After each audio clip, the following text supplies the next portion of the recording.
Horrific story of hate and murder coming out of the Marquette Park neighborhood. Police say Orlando Perez, a high school senior, met 37-year-old Selena Reyes Hernandez back on May 31st early in the morning hours. The two went back to her home in the 3300 block of West 71st Street. After finding out she was a woman, he left, came back with a gun, according to police, and shot and killed her. Court documents say he then left the home again, only to come back because he was just so angry. And prosecutors say that he shot her 3 more times. Police say there is extensive private video showing Perez in the neighborhood, plus images of himself and her on his phone. Police also say he confessed, and they found the gun that they believe was used in this crime. He was arrested on Sunday. Police say the two met on the street in those early morning hours on May 31st. They say that there was no long-term relationship involved. And once again, his bail was denied. Use your imagination for me, guys. You having a good day, man. You've been day drinking. It's about 8 p.m. now. You just hit a spot for more drinks. You and your boys, you're out, you lit, you single. You got lust on your mind.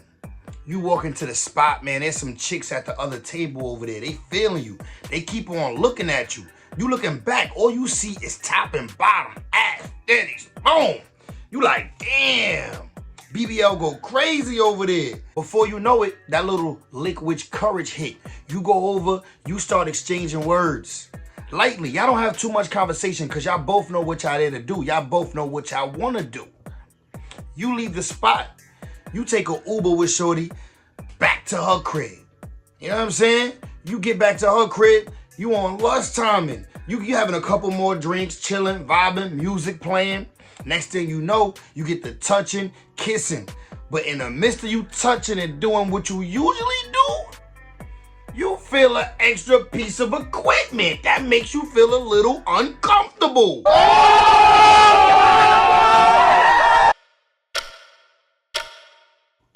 What do you do? Now, if you thinking what I think you thinking, that would be wrong. In 2024, well, in any year, that is called a hate crime.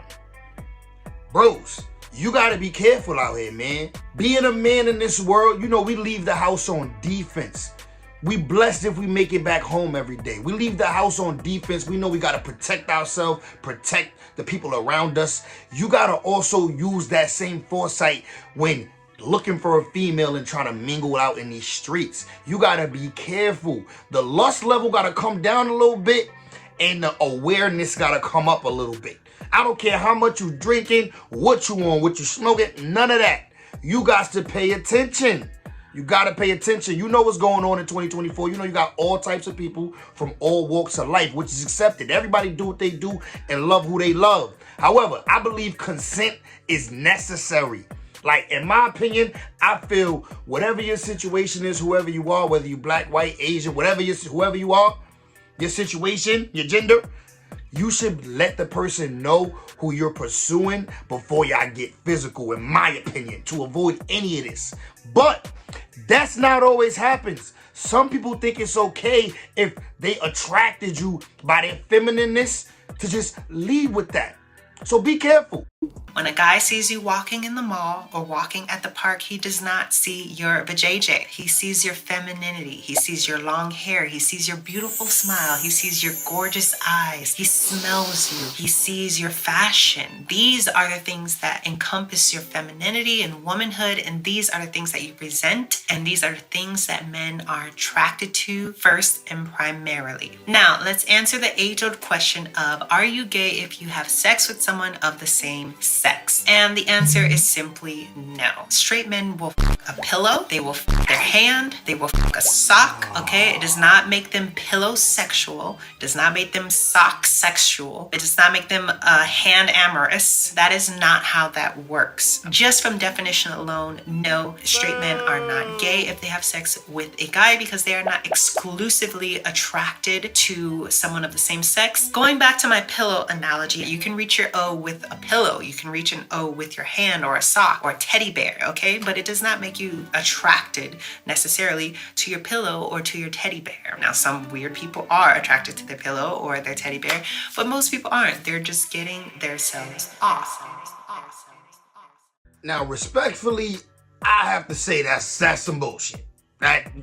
Not going for it. But what I will say is, as us being the men in the situation, which would be the prey, the one that's being sought after, bruh, you gotta know what's going on in the mind of people in that community. Therefore, you don't get caught out there, bro, and end up in a bad situation. Like, we want to avoid any negative scenarios like this. We don't want you to have any trauma, and we don't want no type of violence. Therefore, like I said, you need to be careful. Instead of leading with lust, we need to lead with some like, let me make sure you are who I think you are. You know what I mean? And if you don't do that, if you decide not to take these precautions I'm telling you, you could end up in a situation like this, which is what I'm trying to avoid. Ty Underwood found dead in her car, riddled with bullets. Suspicion points to Ty's new boyfriend, Carlton Champion. But when cops dig deep into Ty's cell phone, the case takes a shocking left turn. While we were looking at the phone, we saw that the victim had been communicating with two different people. One of them is Carlton, the other a mystery man known only as George.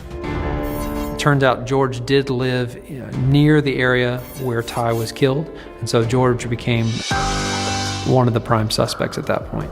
Investigators grilled the man for nearly 2 hours.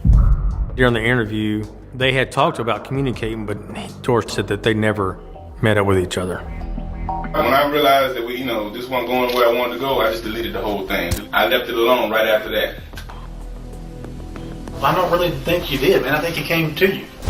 Officers lean on George to get to the truth. The suspect tells them he can end their suspicion once and for all. Well, I know you got a lie detector in here. Why don't you just give me the lie detector and ask me did I see him that night?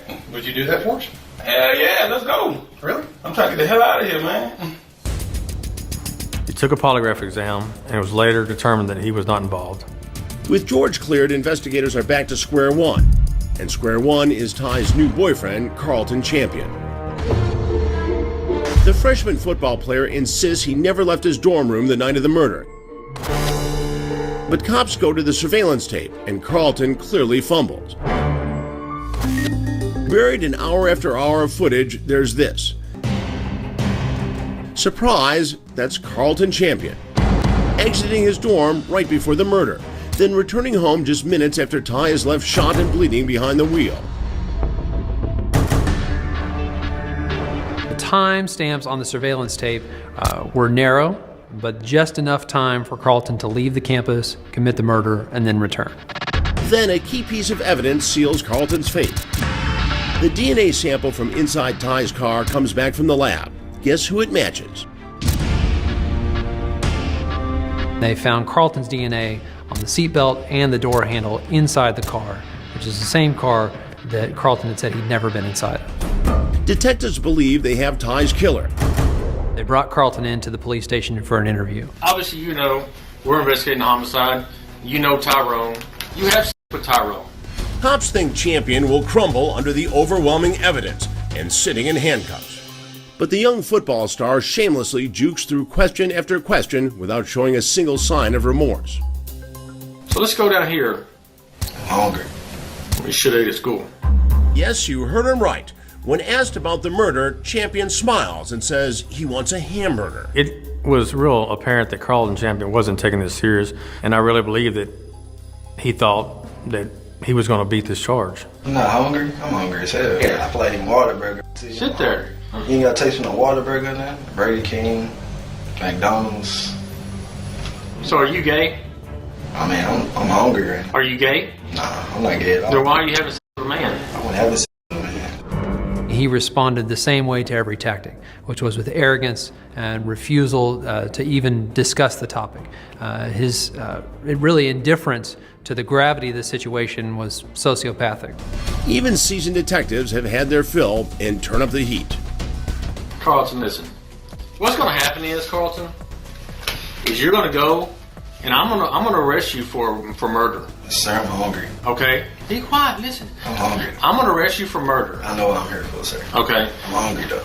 I don't care if you're hungry. Be quiet. Thank Rest in peace to Ty. As you can see, sad story, man. Sad outcome of events. Dude right here, he about to go up top for at least 20, at least a dub, maybe even more if they hit him with a hate crime. You know what I mean? So yeah, sad outcome for everybody. You got one family mourning and one family saying, free my son, free my brother, free my nephew. You know what I mean? But listen, man, safety, safety, safety.